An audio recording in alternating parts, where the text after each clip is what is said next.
할렐루야, 감사합니다. 자, 우리가 기도 강요 3권, 자, 제1장에 지난 시간에 했죠, 그죠? 이제 제2장, 자, 믿음에 대해서 이야기합시다. 자, 칼빈이 기도 강요 3권을 하면서 제1장에 그리스도에 관해서 이렇게 이야기를 했잖아요.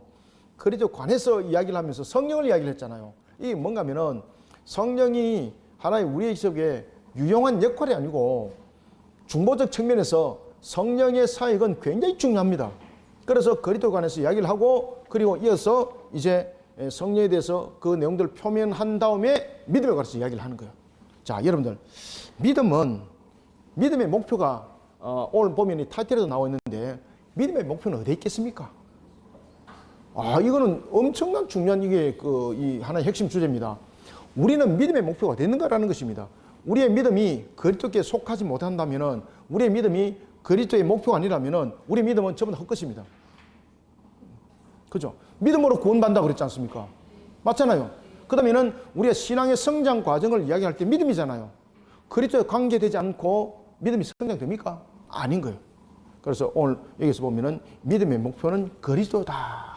이게 정말로 멋진 겁니다. 믿음의 목표는 그리스도다. 자, 그러면은 우리가 한번 읽어봅시다. 자, 믿음에 관한 정의. 지금 칼빈이 믿음에 관한 정의를 지금 세 가지로 나눴거든요. 자, 믿음에 관해서 우리가 그럼 이야기를 한번 해보자. 왜 그리스도께서 우리에게 목표가 되는가라는 부분들을 통해서는 먼저 율법을 다루는 거예요. 여러분들, 하나님께서 우리에게 율법을 줬잖아요. 그런데 그 율법을 우리가 지킬 수 있나요? 못 지키나요?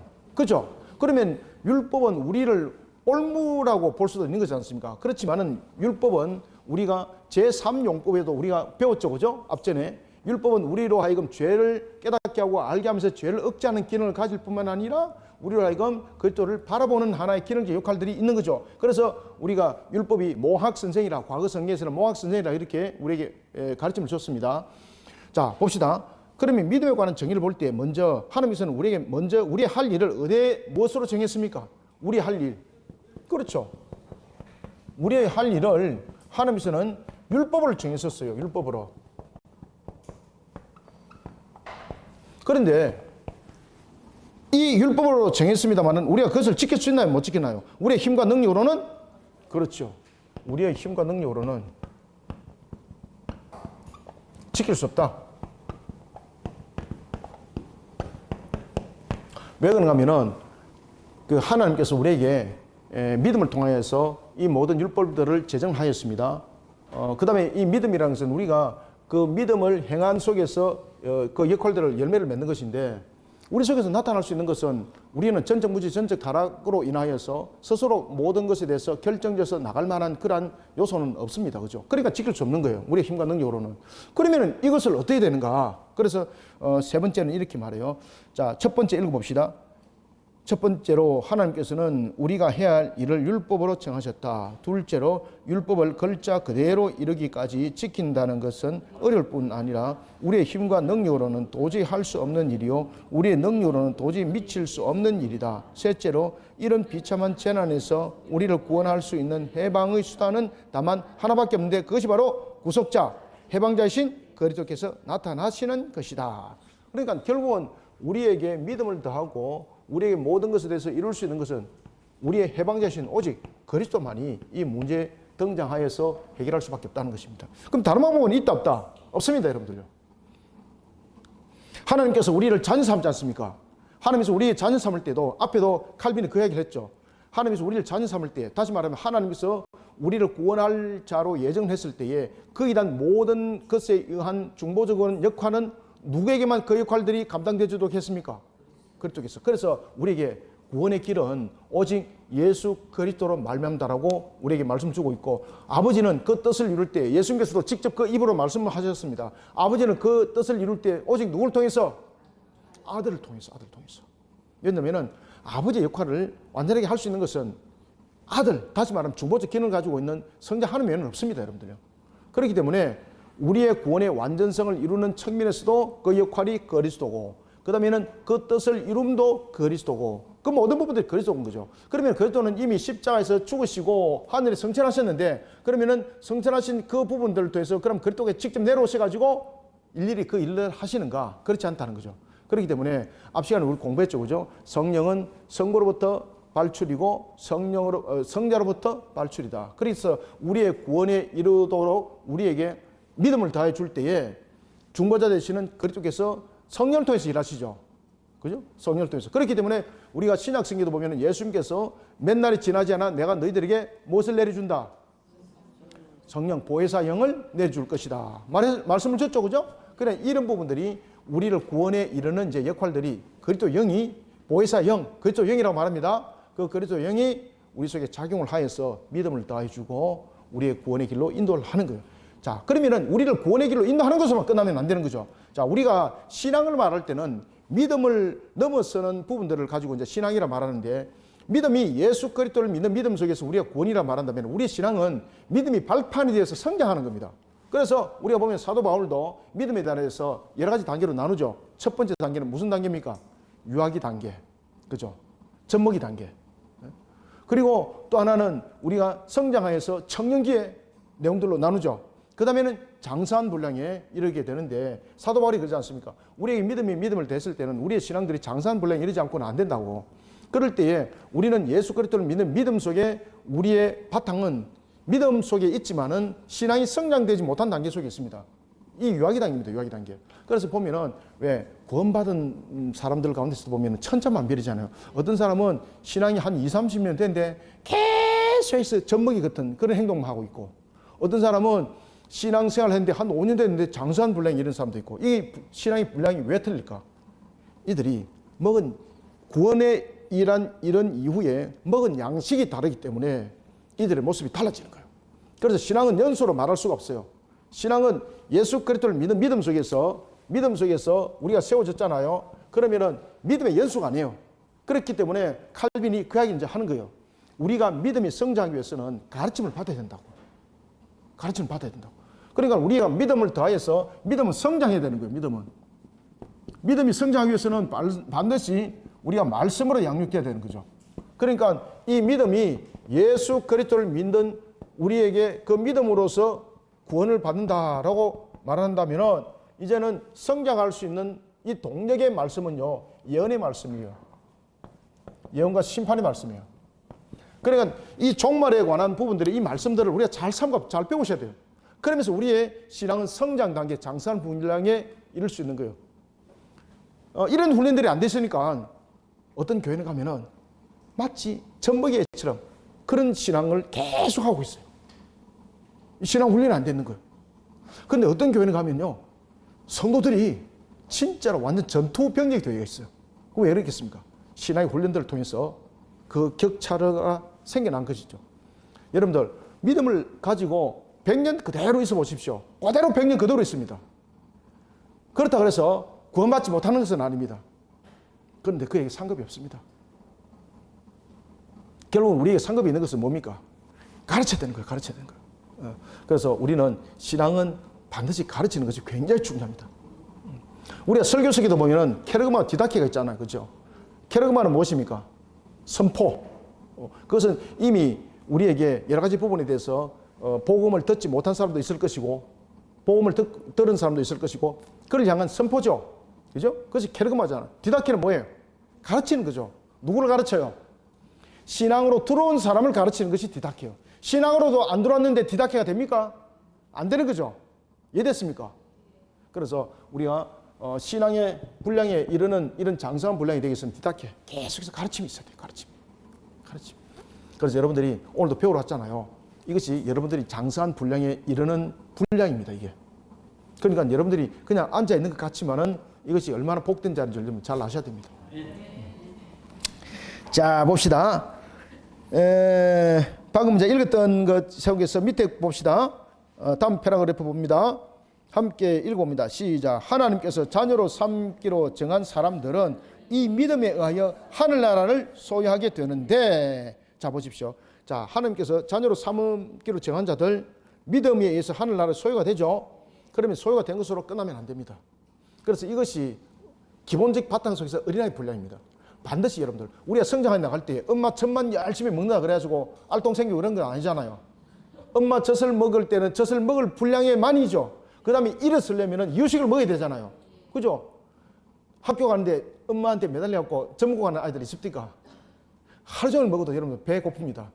그럴 때는 밥을 먹고 고기를 먹고 그래야만이 우리가 몸도 함께 성장하잖아요. 신앙도 똑같습니다. 그래서 신앙은요, 믿음은 성장해야 됩니다. 그렇기 때문에 예수님께서도 제자들에게 계속 그 얘기를 했잖아요. 내가 너희들을 언제까지 이렇게 가르쳐야 되는가? 그죠? 책망도 하죠? 그렇기 때문에 우리는 이런 성장 과정 속에서 양식을 잘 먹으셔야 되는 거예요.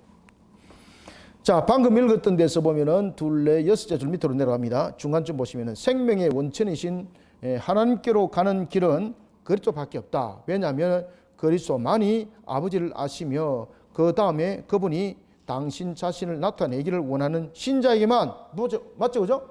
앞에서 제가 말씀드렸죠. 1장에도 신자에게만 자신을 나타내시기 때문이다. 자, 그러면은 앞에도 제가 이제 말씀드렸는데 여기서 이제 가죽 옷을 여러분 기억하셔야 돼요. 자, 창세기 보면은 창세기 3장 21절에 나타나죠. 창세기 3장 21절에 보면 가죽 옷이 있어요. 이 가죽 옷은 여러분들이 잘 아시는 것처럼 짐승의 옷이잖아요. 그 다음에 이 가죽 옷은 원래 자신의 옷이 아니잖아요. 그죠? 그러면 짐승에 대한 희생이 있죠. 그 다음에는 이 희생이 있을 뿐만 아니라 이 가죽 옷은 덮어줌이죠. 수치. 자신의 입장에서는 수치. 그 다음에 상대 입장에서는 희생이, 누군가 희생이 있죠. 이 가죽 옷이 바로 예수 그리스도를 예표하고 있었죠. 창세기에서. 자, 그런가 하면은 이 창세기 3장 21절뿐만 아니라 창세기 3장 24절에 보면은 창세기 3장 24절에 보면은 무엇이 등장하는가 하면 불칼이 등장합니다. 불칼이 등장하고 그 다음에는 하나님께서 그 그림자조차도 지나왔던 흔적 다 지워버려요. 그러면은 에덴 동산은 그냥 액세서리인가? 아닙니다. 이 에덴 동산은 우리가 다시 돌아가야 될 동산이거든요. 그런데 불칼로 지키고 있습니다. 지나왔던 흔적 다 지워버렸습니다. 그 길을 누구만이 할까? 하나님만이. 일단은 하나님만이 알아요. 하나님만이. 그러면은 하나님만이 아는데 우리가 그 길을 가려면은 우리가 모르잖아요. 하나님이 인도자가 되어줘야 되잖아요. 그런데 중보적 역할을 통해서 할 수 있는 것은 성부, 성자, 성령 가운데 누구예요? 성자 하나님이죠. 그래서 성자 하나님이 가죽 옷이 되어주는 거예요. 성자 하나님이 우리의 수치를 덮어주는 모습이 되는 거예요. 이것이 전부 다 십자가 사건이에요. 이런 부분들은 제가 하나님의 숨결 안에서 책 잘 써놨죠, 그죠? 그것을 구매를 하셔가지고 꼭 보셔야 됩니다. 책도 안 팔리는데 이렇게 이제 선전도 좀 해놔야지 이렇게 이제 한 권씩 이렇게 더 팔리기도 합니다. 어떤 목사님이 남포동에 남포문고 갔는데 신학서적 책을 보니까 제 책만 쫙 깔렸다는 거죠. 그래서 깜짝 놀랐다 그러더라고요.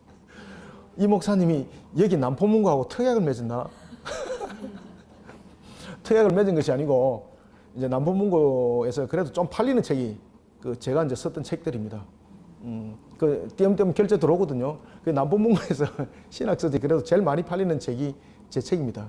그래서 거기 쫙 깔리가 있습니다. 한 번은 우리 형님이 또 전화가 왔더라고요. 사진을 찍어가지고 와, 책이 막 여기 막 군데군데 쫙 깔려 있더라고. 그래서 우리가 뭐 깐 것도 아니거든요. 그래서 판매가 안 되면 깔겠습니까, 그죠? 그래서 이제 저를 좀 아시는 분들이 거기서 아마 또 사가는 것 같아요. 그러니까 뭐 거기서 또 계속 주문이 들어오고 합니다. 인터넷에서도 주문 가능하니까 여러분이 많이 사보시기 바랍니다. 책 제목 하나님의 숨결 안에. 예, 하나님 숨결 안에. 예. 진짜 좋은 책입니다. 자, 봅시다. 자, 방금 읽었던 데서 자, 셋째 줄 밑으로 내려갑니다. 그리스도의 광채가 우리의 위에 비치지 않는다면. 자, 여러분들 왜 여기서 칼빈이 그리스도를 광채로 표현했을까요? 왜? 자, 이거 굉장히 중요한 내용입니다. 그리스도의 광채가 우리 위에 비치지 않는다면, 자, 그러면 우리 상태를 보는 거예요. 우리 상태가 어떻다는 겁니까? 흑암이라는 거예요. 흑암. 여러분들 흑암 속에 있으면은 똥오줌을 사도 똥오줌이 구별 안 됩니다. 보입니까? 묻어도 모릅니다. 내가 미친 개처럼 해가 있는지 가르마를 타고 있는지 어둠에서 보이나 안 보이나요? 안 보입니다. 그런데 빛을 쫙 비추면 어떻습니까?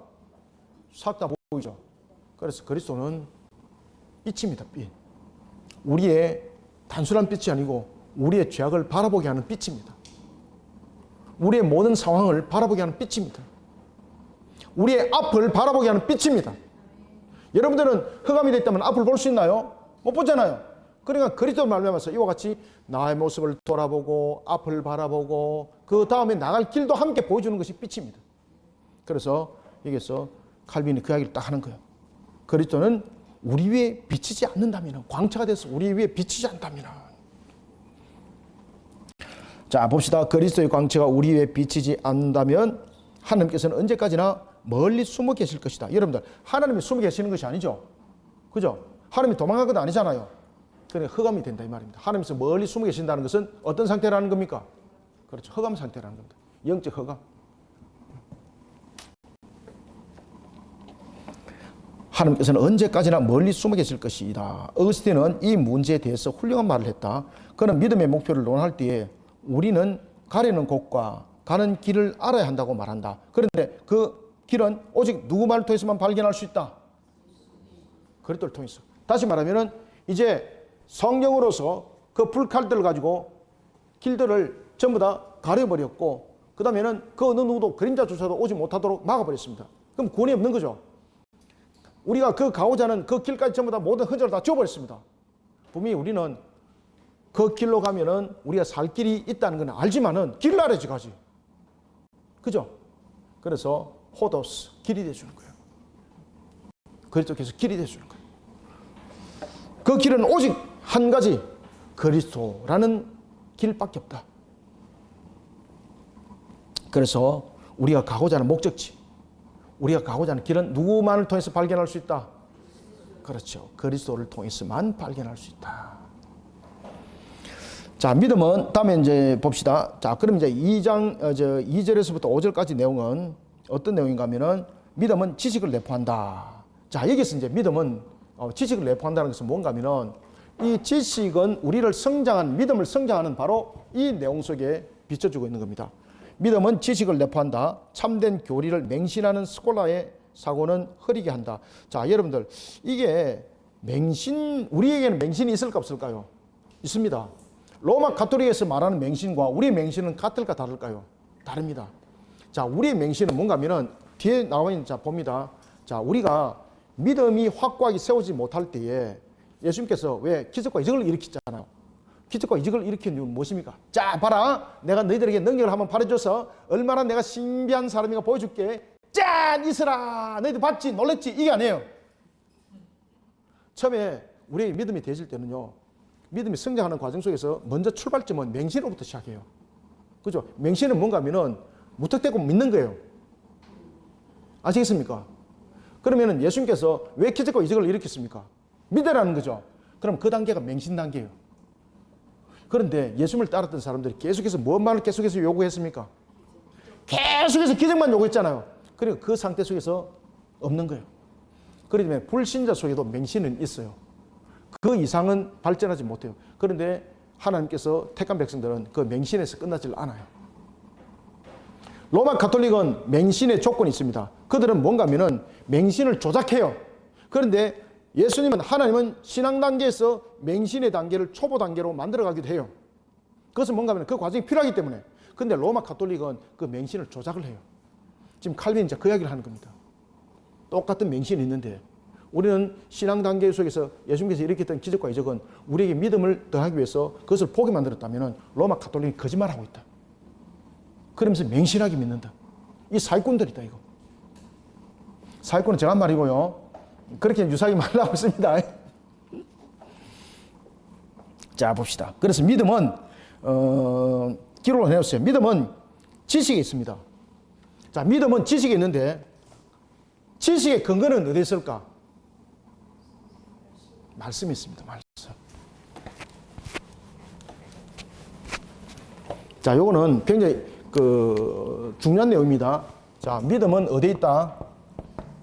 믿음은 지식에 있습니다. 그러면 지식의 근거는 어디에 있을까? 그렇죠.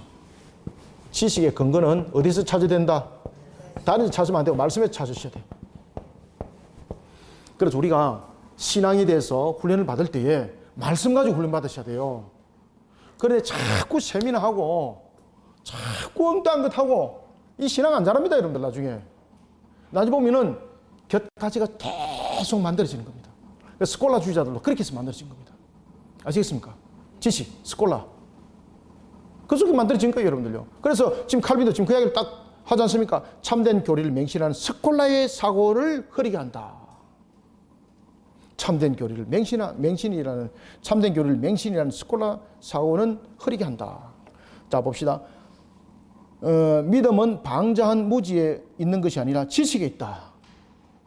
자, 이것은 한번 읽어봅니다. 시작. 믿음의 근거는 무지가 아니고 지식이다. 그리고 이 지식은 하나님에 대한 지식뿐만 아니라 그의 뜻까지 아는 지식이다. 와, 정말 얼마나 멋져요, 그죠? 지식은 하나님에 대한 지식뿐만 아니라 그 뜻까지 아는 지식이다. 그 뜻까지 알려면 배워야 되잖아요. 그럼 어디서 배워야 됩니까? 성경. 다른 데서 배울 수 없잖아요. 그래서 성경 공부 잘 하셔야 됩니다. 그런데 놀랍도록 우리가 이 사실을 아는데 교회에서 성경 공부한다면은 잘 모일까요? 안 모일까요? 잘 안 모이는 것이 안 모입니다. 온갖 핑계 대고 안 옵니다. 마치 성경 공부하면은 마치 두드리 잡히는 것처럼 생각하고 있고 안 옵니다, 여러분들요. 그리고 말로는 배워야 됩니다, 이런데 안 배웁니다, 여러분들요. 놀랍지, 그죠? 이제는 놀라운 것이 이제는 당연한 것으로 되어버린 시대가 되어버렸습니다. 옛날에는 성경 공부 그러면은 사람들이 배우려고 진짜 구름대처럼 모여들었습니다. 그런데 이제는 사람들이 성경을 배우려고 그러지 않습니다. 어디를 보고 배웁니까? 유튜브를 통해서. 그죠? 자꾸 다른 걸 듣기를 원하는 거예요. 여러분들 에스라가 성경을 펴서 가르쳤나요? 아니면 자기 생각을 가르쳤나요? 그렇죠. 그 사람들이 기뻐서 감동했나요? 어려워했나요? 감동 안 했습니다. 어려워했습니다. 요즘 시대에 에스라가 그 교회 맡아서 설교하면은 성도들이 한 사람이라도 남을까요? 안 남을까요? 내라도 남습니다. 이렇게 해야 됩니다. 예, 우리 교인들한테 가르쳐드렸죠, 그죠? 나는 남습니다. 이렇게 해야 돼요, 여러분. 그게 신앙이 돼야 됩니다. 그럼 본인도 안 남다는 이야기잖아요. 뭐 두 번은 안 물어봐야지. 여장에서 마음이 지금. 세 번은 물어야 된다고? 세 번은 좀 물어야 되는데 두드려 맞고 해야지. 그러니까 우리가 잘 여러분들 아셔야 될 것은 우리가 어떤 신앙을 하든 무엇을 하든 우리가 신앙의 관점을 똑바로 우리가 탁 이렇게 잘 가져가셔야 됩니다. 잘 배우셔야 됩니다. 하나님의 말씀을 떠나서 우리에게 무언가를 얻을 수 있는 것은 아무것도 없습니다. 그래 말씀이 능력이라고 그랬잖아요. 그 말씀 속에 은혜가 있고, 그죠? 말씀 속에 능력이 있고, 역사는 그 속에 일어나는 것 아닙니까? 말씀이 살아있음을 믿습니까? 그렇죠. 그러니까 말씀이 믿음을 성장시키는 말씀이에요, 말씀. 에스라가 말씀을 선포했는데 어려워갖고 누굴 세웠습니까? 중간중간 레위인 다 세웠잖아요. 레위인들이 해석해 줬잖아요.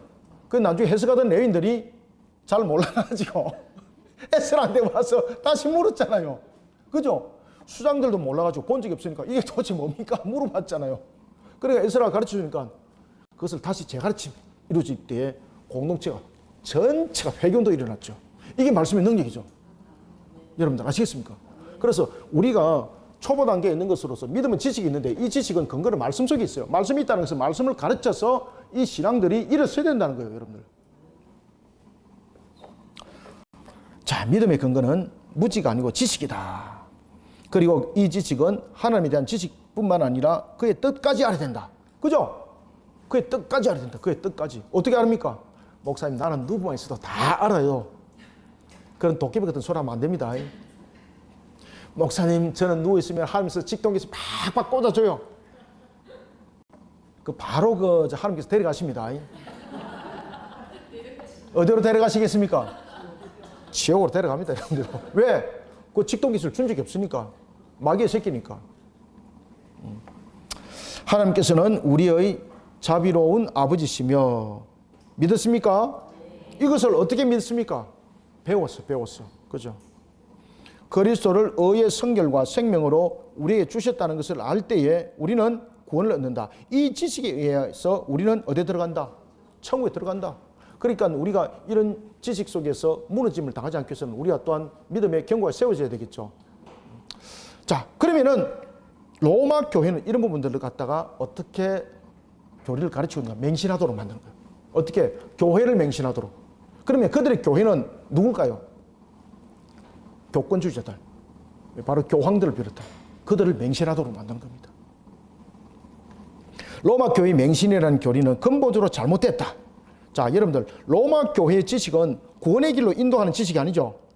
로마 교회의 지식은, 우리의 지식은 예수 그리스도를 믿는 믿음 속에서 우리를 천국으로 인도하는 하나의 내용들이죠. 그런데 로마 가톨릭의 지식은 뭔가 하면요, 그들을 우리를 구원의 길로 인도하는 지식이 아니고 자신들을 맹신하도록 믿는 지식입니다. 자신들을 맹신하도록. 자, 로마 가톨릭 봅시다. 자, 셋째 줄 중간, 믿음이란 하나님과 그리스도를 아는 지식이지 교회에 대한 존경이 아니다. 자, 이 칼빈이 왜 이런 이야기를 했을까?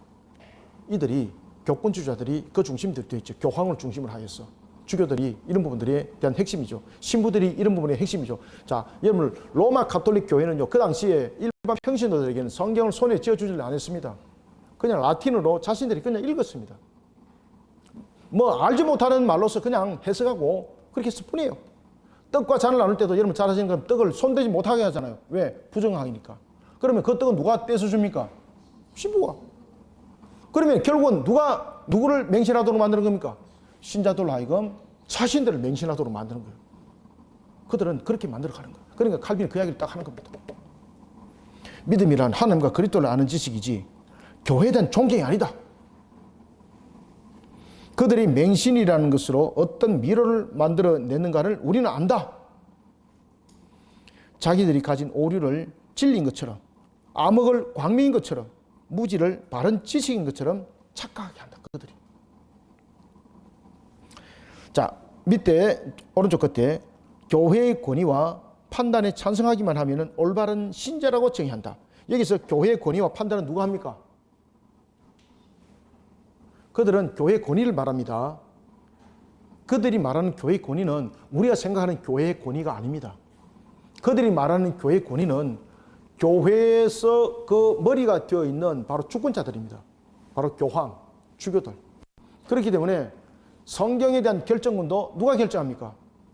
바로 이와 같이 교회가 결정한 겁니다. 그럼 그 교회는 누가 교회가 되는 것입니까? 교황을 비롯한 그들의 세력들입니다. 그래서 성경을 바꿀 때도 세 가지가 성립이 되면 된다 그랬죠. 교황이 어디에 앉아야 된다? 반드시. 그렇지. 똥통에 앉으면 안 되고 보좌에 앉아야 된다. 그래서 보면은 왜 교황이 한 번씩 행사할 때 보면 보좌에 다 이렇게 앉아 있잖아요. 그 다음에 머리에 뭘 섭니까? 삼중간이 그게. 그 다음에 손에 나이가 많아갖고 나이가 많아 요 지팡이 아닙니다. 이게 뭔가 하면은 주님으로부터 받았던 이 권세입니다. 이 지팡이가 홀입니다. 그래서 그 보좌에 앉아야 되고 삼중간을 써야 되고 그 다음에 홀이라는 지팡이 들었을 때는 그가 신의 대리자가 되는 겁니다. 중보자 되는 겁니다. 그것이 교회입니다. 그렇기 때문에 성경을 바꿀 수가 있습니다. 그렇게 해서 그들은 신약 성경, 구약 성경을 바꿔놨잖아요. 아시겠습니까? 모세 오경에 보면은 10계명에 보면은 10계명 내용 다 바꿔놨습니다. 2계명 없습니다. 2계명 없습니다. 10계명 우리가 말하는 10번째 계명을 둘로 흩어놔서 숫자만 맞춰놨습니다. 그 다음에 예수님의 첫 동생들 이름은 우리가 그 마태복음하고 다 나타났죠. 그죠? 싹 다 주었습니다. 왜? 마리아 신성화를 위해서. 다 주었습니다. 그래서 우리와 성경이 부분적으로 안 맞습니다. 그 다음에 그들은 무엇을 또 가지고 있습니까? 외경을 가지고 있죠. 마카비스, 그 다음에 에녹스와 같은 이런 외경을 가지고 있죠. 우리는 안 가르치잖아요. 그죠? 그들은 그것이 성경입니다. 그들의 성경과 우리 성경은 다릅니다.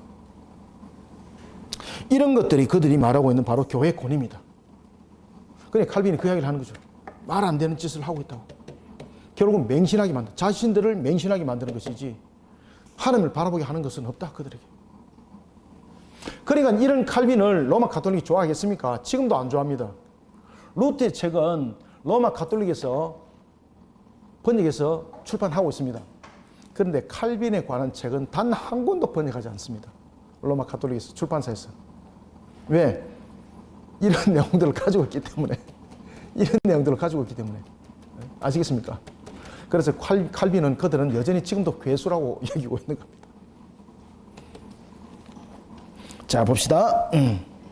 그러면 그들은 교회의 권위와 판단에 찬성하기만 하면 올바른 신자다 이렇게 말한다는 거죠. 이것을 맹신하도록 만드는 거예요. 그래서 그들은 조작하여서 맹신하도록 만드는 거예요. 자, 그러면 네 번째 4절입니다. 올바른 믿음조차도 항상 오류와 불신앙에 둘러싸여 있다. 자, 위에 내용 한번 읽어봅시다. 시작. 우리가 이 세상에 나그네로서 살고 있는 동안에 맹신이라는 것이 있음을 우리는 인정한다. 자, 밑에 스톱. 밑에 줄. 그리스도의 제자들이 아직 완전히 깨닫지 못했을 때에 그들은 이와 같이 맹신의 부면 본보기했다. 맞죠? 그죠? 기적과 이적을 보고 따랐잖아요. 이것을 맹신이라고 그러거든요. 기적과 이적을 보고 그 흔적을 보고 따른 것을 맹신이라고 그래요. 그러면은 예수님께서는 계속해서 그 맹신만 준 것이 아니죠. 말씀을 가르쳤죠. 자, 그리스도의 제자들이 아직 완전히 깨닫지 못했을 때는 그들은 이와 같이 맹신의 부면 본보기했다. 맞죠? 그들은 사소한 일에도 머뭇거렸다. 가장 초보적인 진리조차 맛보기 어려웠다. 그래, 이 맹신 단계 있으면 어려와 같은 젖먹이 단계인 거예요. 진짜로의 그 맛을 못 느끼는 거예요. 그러니까 예수님께서 계속해서 말씀을 가르치잖아요. 산상수훈 기억나십니까? 예수님께서 천국에 관해서 말씀을 가르치잖아요. 그죠? 막 예수님께서 산상수훈을 그 팔복을 가르칠 때 막 기적의 역사에 일으키고 이렇게 안 하잖아요. 오직 말씀으로만 고민하잖아. 그죠? 이제 맹신이 됐다면은 맹신을 넘어서는 단계 속에서 말씀으로서 그들을 양육하는 거예요. 그러니까 천국에 가는 팔복에 대해서 이야기를 하는 거예요. 기적이 일으킬 수 있겠죠? 자, 너희들 봐라. 지금부터 내가 팔복에 관해서 기가 막힌 것을 너희들에게 이상 속에 보여줄게. 짠! 열려라. 열릴 수 있겠죠? 예수님께서 그렇게 안 했습니다. 제가 이제 그 시대에 있었다면 제가 한 건 했을 건데. 제처럼 이렇게 만약에 생각을 가지고 있던 사람이요. 여러분 잘 아시고 있는 것처럼 누구였겠습니까? 마술사 시몬이었습니다. 마술사 시몬도 맹신에서 처음엔 따랐죠. 그런데 그가 넘어지는 자가 됐죠. 왜 그렇습니까? 거기서 끝난 거죠. 그래서 불신자 속에도 맹신은 있어요, 여러분들요. 그까지 이상 안 올라가요, 여러분들요. 그런데 제자들은 맹신 속에서 이제 깨어지죠. 그렇기 때문에 하나님의 택한 백성과 택하지 않은 백성들은 이렇게 갈라지기도 합니다. 그런데 로마 가톨릭은 이런 부분에서 맹신만을 가르치는 거예요. 맹신만을. 아, 안 그래요? 그런데 여러분 본질적 부분들을 보면은 그들이 강조하는 거 있죠. 칠성내 부분들도 보면은 거기다 보면은 맹신하도록 만드는 거지 않습니까? 누가 여러분 세를 줘야 되는 것입니까? 그리고 또 하나는 자신들 속에서 가지고 있는 것, 칼빈자 그 안에서도 이야기를 하거든요. 고백하게 만드는 것들. 그죠? 누구에게 고백합니까? 시부에게. 그들은 죄는 아니나요? 근데 왜 중보자가 됩니까? 기능적 측면에서 아닙니다, 여러분들. 그래서 칼빈도 우리의 고백은 오직 주 예수 그리스도. 그러니까 모든 부분들은 항상 여러분들 잘 아셔야 될 것은 모든 부분들은 교통이 이루어지는 것은 예수 그리스도예요. 사람이 아니에요, 여러분들요. 자, 봅시다. 그러므로 그리스도께서 부활하신 사실을 보고 그의 말씀이 참말인 것을 스스로 발견한 후에 드디어 믿었다고 했다. 그죠? 결론 이제 말씀을 가르치면서. 그러다가 그들은 그리스도의 가르치심을 받아 그분께서 자기들의 구주가 되심을 확신하게 되었다. 자, 맹신 속에서는 확신이 안 옵니다.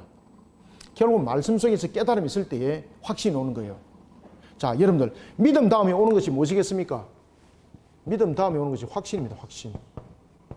자, 확신은 맹신 속에서 온다 못 온다? 맹신 속에서는 못 와요, 여러분들요. 반드시 무엇을 통해서 오는 거예요? 말씀의 가르침을 통해서 확신이 와요.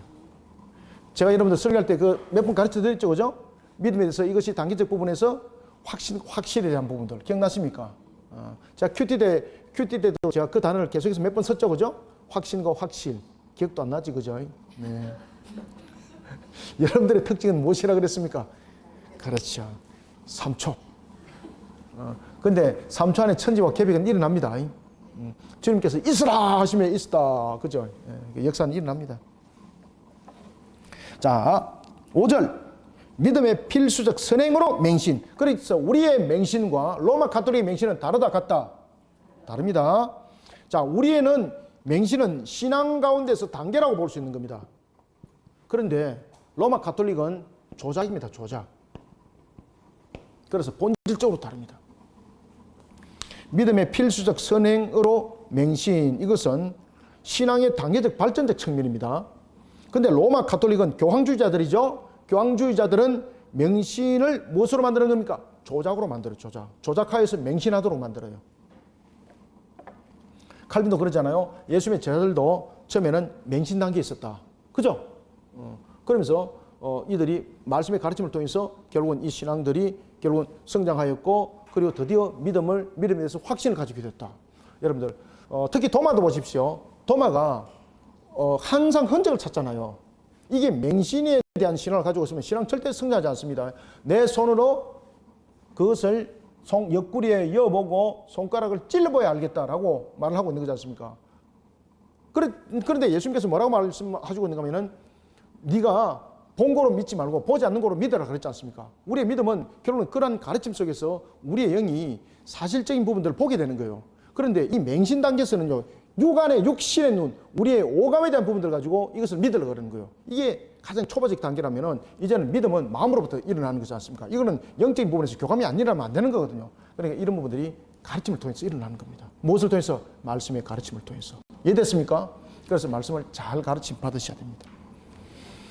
자, 방금 읽었던 데서 다시 한번 읽어봅시다. 엄격하게, 자, 믿음의 필수적 선행으로 맹신. 엄격하게 말해서 아직 신앙의 준비 상태에 불과한 믿음도 맹신이라고 부를 수 있다. 맞죠? 그죠? 복음서를 보면 복음의 교훈을 조금도 깨닫지 못하면서 기적에만 놀라서 그리스도를 약속된 메시아라고 믿는 사람이 많았다, 작았다? 많았습니다. 자, 그 밑으로 쭉 내려갑시다. 둘, 넷, 여섯째 줄 밑에. 가르침을 받으려는 이 태도와 배우려는 이 욕망은 교환이 아니고 교황주의자들입니다. 교황주의자들이 조작한 맹신으로 만족하는 저 나태한 사람들이 안주하고 있는 그 전적 무지와는 거리가 멀다. 그러니까 우리가 말하는 이 맹신은 이 로마 가톨릭 맹신주의자들이 말하는 것과 다르다는 이야기예요. 그러니까 똑같은 단어, 다른 해석이 이 속에서 등장하는 겁니다. 자, 그러면 이제 말씀의 근거 봅시다. 믿음의 근거 봅시다. 말씀에 대한 믿음의 관계와 믿음의 간단한 정의 6절, 7절 두 절에서 말합니다. 여러분들, 말씀은요, 믿음을 지탱하고 유지하는 근거가 됩니다.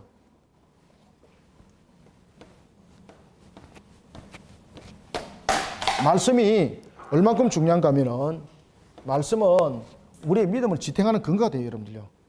칼빈이 그 이야기를 하고 있습니다. 말씀은 믿음을 지탱하고 유지한다. 말씀은 믿음을 지탱하고 어떻게 한다? 그렇지. 유지하게 하는 근거가 됩니다. 근거. 그래서 말씀은 근거가 되는데 어떤 근거가 된다?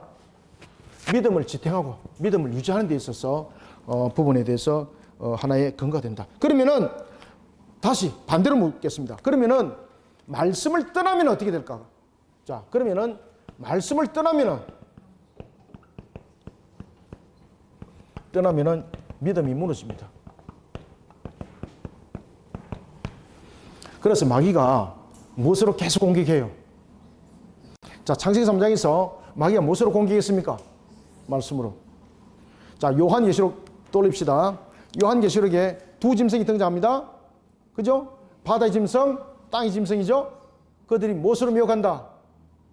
기적과 이적을 일으키지만 결국은 그들이 거짓된 말씀으로서 무릎 꿇게 만들어요. 아시겠습니까? 결국은 우리가 말씀이 무너지면 믿음이 무너집니다, 여러분들. 이 원초적인 부분들을 지금도 마귀는 이 공격법을 사용을 하고 있습니다. 그러니까 이단들이 말씀을 전부 다 요리해서 자신들의 판 위에 딱 올려놓고 그냥 팔보채도 만들고 떡볶이도 만들고 만들어 가는 거잖아요. 원래는 팔보채도 아니고 떡볶이도 아니었는데 먹기 좋게 그렇게 만들어서 툭툭 던져주잖아. 그죠? 그리고 사람들이 낼름낼름 먹는 것도 아니겠습니까? 말씀. 항상 공격은 말씀으로 공격합니다. 그래서 칼빈이 그 이야기를 하는 겁니다. 말씀의 근거는 하나님의 말씀에 있다. 다른 데 있지 않습니다. 자, 봅시다. 둘째 줄 오른쪽 끝에 바울은 믿음과 가르침을 불과 분리의 동반자로 서로 결합시키며 너희는 그리스도를 이같이 채우지 아니하였느니라. 너희가 과연 그에게서 듣고 또한 그 안에서 가르침을 받았을진데 라고 말한다. 이게 이제 에베소서 4장 20절과 21절의 말씀이고요. 자, 그 밑에 봅시다. 우리는 믿음과 말씀 사이에 영속적인 관계가 있다는 것을 생각해야 된다. 믿음과 말씀 사이에는 어떤 관계가 있다? 영속적이라는 것은 끊어지면 안 된다는 겁니다. 그죠? 말씀과 믿음은 이게 영속적인 관계를 가지고 있습니다. 영속적인 관계. 그러면은 말씀과 믿음이 관계가 끊어지면은 말씀과 믿음 속에서 관계가 끊어지면 믿음도 달아난다는 이야기입니다. 그래서 항상 우리의 신앙은 말씀 속에 있어야 됩니다. 말씀 속에. 여러분들 한국 교회가 여러 가지 부분의 문제점들을 많이 가지고 있잖아요. 그러나 그럼에도 불구하고 한국 교회가 말씀 속에서 몸부림치잖아요. 그죠? 그래서 한국 교회가 소망과 희망이 있는 겁니다. 만약에 한국 교회가 말씀 속에서 세워 나감이 되지 못한다면은 한국 교회 하나님 사용 안 합니다. 그런 말씀 속에서 세워지고자 하는 교회들이 저희들 교회들처럼 이런 부분들로서 움직이기 때문에 지금 한국이 살아있는 겁니다, 여러분들요. 만약에 이런 부분들이 십자가가 사라지고 그냥 액세서리만 있다면 우리나라 끝입니다, 여러분들. 얼만큼 소망과 희망이 없는 나라인 줄 아시죠? 말도 안 되는 법을 만들어가지고 통과하고 있습니다. 그래서 제가 앞 시간도 뭐를 말했습니까? 항상 하나님의 공의성, 이 부분들을 관로에서 벗겨서 설명해야 된다. 법과 규례에 대해서 나라에 대한 법과 제도를 말할 때도 그것이 정의롭다, 공의롭다는 것은 사람에 대해서 자신의 편에 대해서 그 말하면 안 된다. 이것이 하나님의 법도와 규례 속에서 공의가 맞는가라는 것을 관로를 벗겨서 이렇게 봐야 된다. 그것이 진정한 법이다. 여러분들, 제가 여러분들에게 묻겠습니다. 낙태법이 맞나요, 안 맞나요?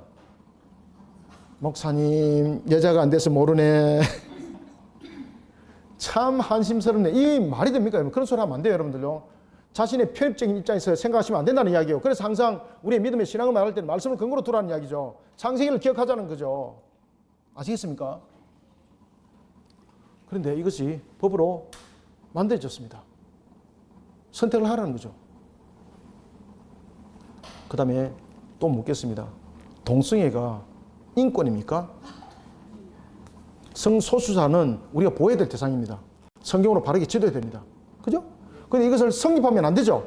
근데 그것을 법으로 세워서 마치 그렇게 말하는 사람은 공의롭고 정의롭고 그것을 반대한 사람은 완전히 이거는 갑질하는 사람이고 뭐라 그러노?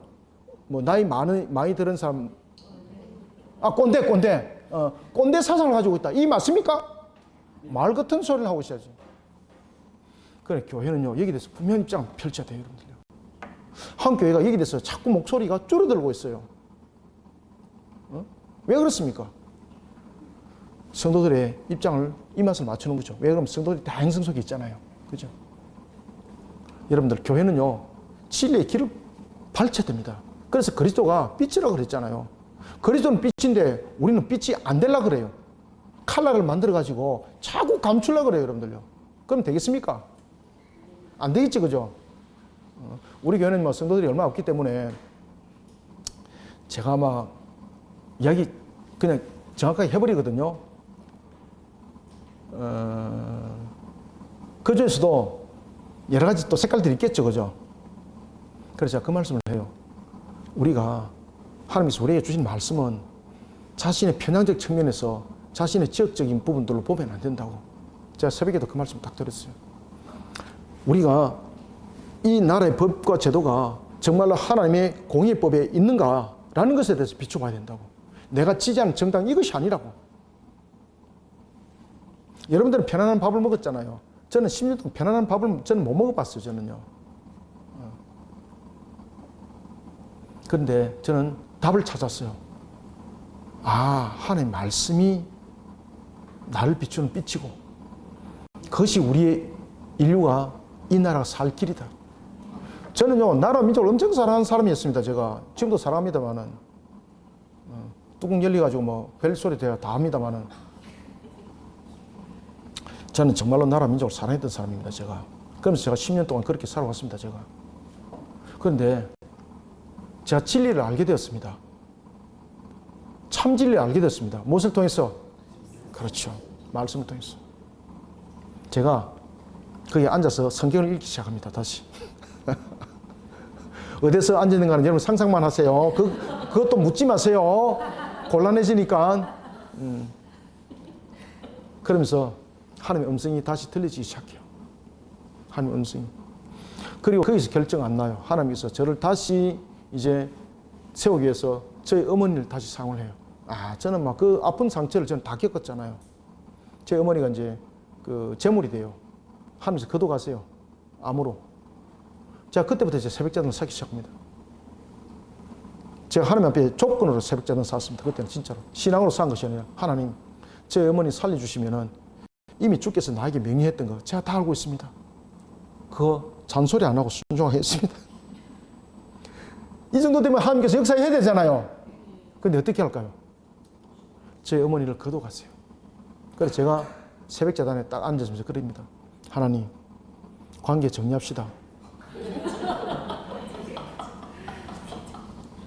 정말로 지금까지 감사했고 내일부터는 나를 뵐 일이 없을 것입니다. 새벽자단 빠빠입니다. 안녕히 계십시오. 그리고 진짜로 그러고 나서 새벽자단 제가 딱 떠나버렸습니다. 그때에 그날 저녁에 제가 잠을 못 자는 겁니다. 저는 보통 고등학교 때부터 저는 4시간 이상 자본 적이 없거든요. 잠을 잤는데 잠이 안 자는 거예요. 한 2시간 잤는데 한 10시간 잔 것 같아요. 그래서 깼는데 새벽 2시, 또 깼는데 2시 반, 또 깼는데 3시. 잠이 안 오는 거예요. 그래서 다시 세수하고 머리 감고 옷 탁 입고 넥타이 메고 성경 들고 어디 갔겠습니까? 새벽자단 갔습니다. 더 빨리 아무도 없는데 저 혼자서 기도하기 시작하는 겁니다. 그때서 하나님께서 이제 하나하나 보여주기 시작해요. 저는요 하나님이 어떻게 살아있는지 저는 알고 있습니다. 하나님께서 어떻게 인도하는지 알고 있습니다. 칼빈도 다 그런 사람들입니다. 아시겠습니까? 칼빈 또라이 아니거든요. 얼마나 똑똑해요, 그죠? 그래, 이 믿음에 대해서 이야기할 때도 우리의 가르침을 받아야 된다는 거, 성경에 대해서, 하나님 말씀에 대해서 가르침을 받아야 된다는 거, 칼빈이 그 이야기를 하고 있는 거예요. 그래서 저는 칼빈 이해를 해요, 저는. 얼마나 가르치고 싶었겠습니까? 그러면서 하나님께서 한 사건을 통해서 저에게 이제 펼쳐 보여주는 것들이 있었어요. 그래서 제가 말씀을 가르치는 거예요. 제가 여러분들 구름 타고 다니는 거 말고는 다 해봤습니다, 제가. 신비한 능력, 저 병든 자도 나서봤고요. 아시겠습니까? 제가 목회하면서 귀신도 쫓아 보내봤고, 제가 무당하고 대적해서 물리치고 그런 일도 제가 했습니다. 제가 복음을 전하면서. 강력한 사람이었습니다, 제가. 사도 바울 못지 않습니다, 제가. 그런데 하나님께서 저를 결국 무릎을 꿇어 앉히고 말씀을 통해서 세우더라고요. 말씀을 통해서. 이런 과정들을 거쳐요. 그래, 칼빈도 우리에게 그 이야기를 하는 거예요. 우리의 믿음, 우리의 형성, 처음에는 바로 이와 같이 맹신을 하는 경우도 있다. 그런데 우리의 신앙들이 더욱더 성장한 단계 속에서는 말씀을 가르치면 받아야 된다. 그런데 로마 가톨릭은 그것을 맹신을 조작하여서 자신들을 섬기게 만들고 있다. 이게 맞느냐? 안 맞다는 거죠. 엉뚱한 이야기 많이 했는데, 자, 갑시다. 자, 그래서 믿음이라는 용어 맞습니까? 어디 할 차례입니까, 지금? 예. 영속. 이거 하다가 지금 엉뚱한 길로 왔는데 큰일 났네. 자, 여러분들. 말씀과 믿음은 항상 영속 관계를 가지고 있어야 됩니다. 요거 이야기하다가 제가 거기까지 이야기했는데, 우리는 읽읍시다. 우리는 시작. 우리는 믿음과 말씀 사이에 영속적인 관련이 있다는 것을 생각해야 한다.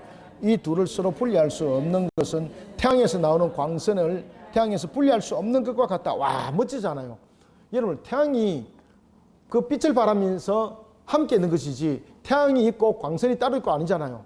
바로 이와 같이 우리가 믿음과 말씀도 똑같다. 절대 분리해서 이것은 바라볼 수 없다. 믿음을 지탱하며 유지하는 근거는 말씀이며 말씀에서 떠난 믿음은 넘어진다.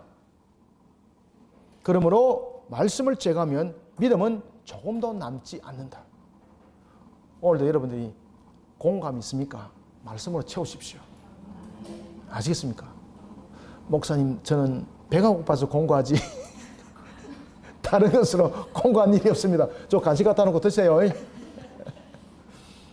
영으로 공부하잖아요. 다른 거로 절대 안 채워집니다. 말씀으로 채우셔야 됩니다. 말씀으로. 그래서 한글을 모르시는 분들도요, 말씀을 읽어서 가르치세요. 그냥 갈로 밖으로 내보내면 안 돼요, 여러분들요. 저희 교회도 보면은 한글은 못 읽지만 매일 새벽자단 사는 분이 계시거든요. 제가 이제 찬양을 하잖아요. 그럼 그 찬양을 제가 이제 몇 번 반복하거든요. 그럼 그거를 이제 한글을 못 읽으니까 그걸 외우는 거예요. 사도신경하고 주기도문도 제가 매일 하잖아요. 그걸 듣고 외웠어요. 그걸 듣고. 성경은 읽을 수 없잖아요. 그러니까 제가 매일마다 읽어주거든요. 그럼 그것을 듣는 거예요. 믿음을 지탱하려면 반드시 근거는 말씀입니다. 그래서 우리가 한글을 못 읽는 사람들이 있더라도 그 말씀을 읽어주세요. 아시겠죠? 그죠? 그 다음에 환자들이 있다. 읽어주세요. 좋은 이야기 많이 해주는 것도 좋은데 말씀을 읽어주세요. 말씀을 읽어주세요. 그러면 능력은 나타납니다.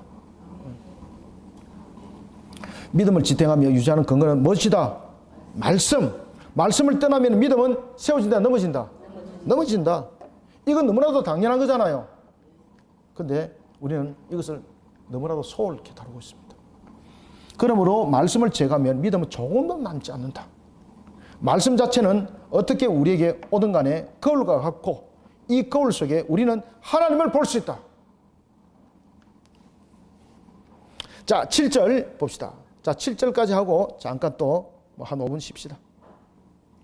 자, 7절 제목 읽습니다. 시작. 믿음은 그리스도 안에서 하나님의 은총에 대한 약속에서 우러나온다. 와, 그리스도 안에서 하나님의 은총에 대한 어디서 나온다?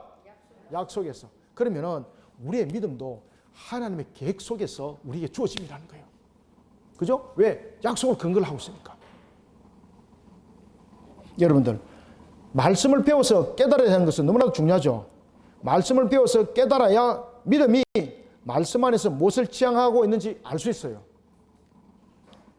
자, 읽어봅니다. 그러나 하나님이 하시는 말씀이 모두 다 인간의 마음에 믿음을 일으키는 것이 아니므로 엄격하게 말해서 우리는 그때 믿음이 말씀 안에서 무엇을 지향하는가를 알아야 한다. 그죠? 말씀 안에서 무엇을 지향하는지 알기 위해서는 가르침을 받아야 되는 거죠. 그래서 가르침을 받으려면 또 가르침을 주는 자가 있어야 되겠죠. 그러면 가르침을 주는 자는 배워야 되겠죠. 그래서 제가 에스라 앞에도 이야기를 했던 거예요. 그죠? 에스라 세웠던 레위인들도 모르니까 에스라한테 와서 배웠어요. 다시 가가지고 다시 가르쳤어요. 그러니까 공동체가 완전히 그냥 성령으로 뒤집혀져서 전체 참여 운동이 일어났던 그런 신앙의 기억들이 일어났던 사건들. 우리나라가 1903년에 원상이 부원운동과 1907년에 평양의 대봉운동이 무엇으로 일어났습니까? 말씀 사경이에요. 말씀 사경이에요. 이들이요, 말씀 배우려고 이틀 3일 산을 넘어와요. 말씀을 배우려고. 그리고 그 말씀을 깨달았고 그 말씀을 그대로 실천해요. 그것이 바로 원산 대부운동, 평양 대부운동입니다. 그러면서 나타났던 것이 그 이후에 100만인 구령운동이 그 속에서 나타나요. 자, 여러분들, 말씀은요 우리에게 거울과 같아. 칼빈이 거울이라는 단어를 참 많이 씁니다. 성경에 관해서도 성경은 실이고 그 다음에는 안경이고 거울이고 뭐 이런 이야기를 하잖아요. 성경은 우리가 안경은 눈 나쁜 사람이 안경 벗으면 보입니까? 지금 안 보이거든. 자, 여러분들 안 보이거든요. 근데 안경을 끼니까 보이잖아요. 성경은 이와 같이 우리로 하여금 보는 안경이고 그 다음에는 긴 터널을 지나갔을 때 들어갔을 때 길을 모르잖아요. 그러면은 뭔가가 실이 있다면 그 실을 잡고 밖으로 연결되어 있는 것이 실하면 그 실만 잡고 나와야 되는 거잖아요. 성경은 바로 그렇다. 그런가 하면은 성경은 우리에게 학교다. 가르침을 주는 거니까. 그죠? 이런 부분에서 그가 표현할 때 거울이라는 단어를 참 많이 써요. 성경 또한 우리를 밝게 조명하는 교리다. 또 이 속에서 또 이야기가 등장합니다. 말씀 자체는 어떻게 우리에게 다가오는 간에 거울과 같아. 거울은 무엇입니까? 나를 비춰보는 것. 상대를 비춰보는 것이 아니잖아요. 거울은 나의 상태를 보는 거잖아요. 말씀을 통해서 나의 상태를 볼 수가 있습니다. 여러분들이 영적으로 병들어 있는 것 다른 사람 말 100번 들어봐야 소용없습니다. 말씀에 비춰보면요 내가 영적으로 병들어 있는지 영적으로 빼딱한지 다 보입니다. 여러분들. 왜? 말씀이 거울이 돼주니까. 저도 인격이 굉장히 모나잖아요. 어떻게 알았겠습니까? 저는 제 잘난 맛에 살아왔던 인생이 있거든요. 근데 말씀에 딱 비춰보니까요, 와, 이거는요, 완전 쓰레기인 거 쓰레기. 모난 것부터 시작해가지고, 더러운 성격에서부터 시작해가지고, 이거는 하나님이 서시는 것이 기적인 거예요, 이거. 저를 돌아보면은 기적의 역사는 여기서 나타났다 볼 수 있을 정도로. 그런데 하나님께서 저를 이렇게 자꾸 이렇게 미화시키고 나가고 있지 않습니까? 지금도 하나님께서 저를 미화시키고 있습니다. 오늘 권사님이 안 오셨는데, 전도사님 안 오셨는데, 제가 지난번에 특강하면서 얼마나 제가 위로를 받았는지, 저를 보고 45살이라고 말할 때, 제가 거울을 다시 쳐다봤습니다. 왜 쳐다봤겠습니까? 45살 끝이 보이느냐고. 보입니까? 그래, 우리 사모님한테 물어봤습니다. 막 웃더라고요. 아니란 거잖아요. 그런데 거울을 비춰보면서 제가 깨달았습니다. 아, 내가 45살 맞네. 그죠? 거울은 비춰보기 만들거든요.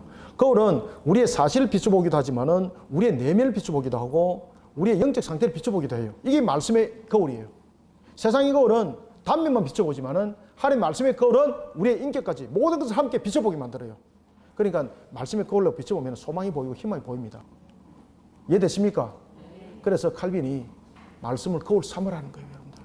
그냥 네 나이가 몇 살이고 잘생기네 못생기네 이거에 아니고 그것을 비춰볼 때 우리의 겉과 속을 만드신 하나님께서 그 거울을 통해서 다 보게 만들어요. 여러분들은 25살 좀 믿으시길 바랍니다.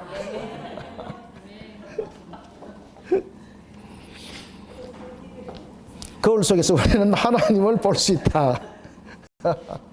자, 다음에 7절. 믿음은 그리스도 안에서 하나님의 은총에 대한 약속에서 우러나온다. 그러나 안에 봅니다. 그러나 하나님이 하시는 말씀이 모두 다 인간의 마음에 믿음을 일으키는 것은 아니므로 엄격하게 말해서 우리는 그때 믿음의 말씀 안에서 무엇을 지향하는 걸 알아야 된다. 가르침 받아야 된다 그랬죠. 자, 그 다음에 넷째 줄 밑에 오른쪽 끝에 하나님의 뜻을 조금 안다고 하더라도 그것만으로는 아직 믿음으로 간주할 수 없기 때문이다. 왜? 계속해서 성장시켜야 됩니다. 자, 밑에 줄. 우리의 구원이 하나님에게 있다는 것을 알게 될 때에 우리는 그를 찾는 일에 관심을 가질 것이기 때문입니다. 그래서 우리는 말씀 안에서 구원에 따른 하나님의 은총과 구원에 관한 하나님의 약속을 알게 되는 겁니다. 자, 이번 교실은 여기서 마무리하고 잠깐 쉬고 잠시 후에 8절부터 보도록 하겠습니다. 감사합니다. 수고하셨습니다.